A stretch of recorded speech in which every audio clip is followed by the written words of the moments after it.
جسے ہم نعمتیں سمجھتے ہیں ان میں سے کوئی شے نعمت نہیں ہے جب تک کہ نعمت ہدایت ساتھ نہ ہو۔ آپ کو اللہ نے دولت دی، نعمت نہیں ہے۔ اگر ہدایت نہیں ہے آپ کو عیاشی میں اور طرح طرح کی غلط حرکتوں کے اندر مبتلا کرے گی، اسراف اور تبذیر کے راستے دکھائے گی۔ تو یہ دولت نعمت تو نہ ہوئی، زحمت ہوئی، رحمت تو نہ ہوئی۔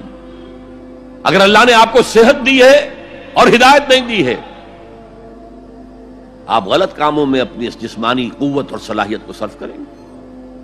صحت نعمت نہیں ہے اگر ہدایت نہ ہو، دولت نعمت نہیں ہے اگر ہدایت نہ ہو، اولاد نعمت نہیں ہے اگر ہدایت نہ ہو۔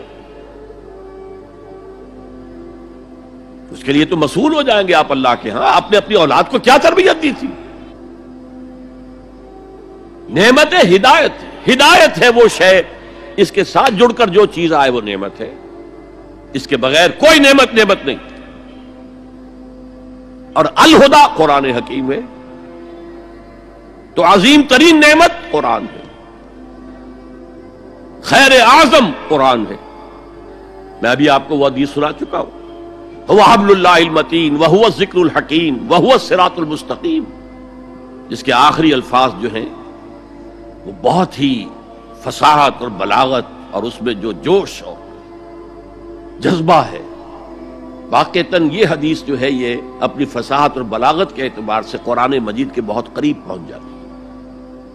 من قال به صدقہ، من عمل به اجرا، ومن حکم به عدلا، ومن دعا الیہ ہدی الی صراط مستقیم۔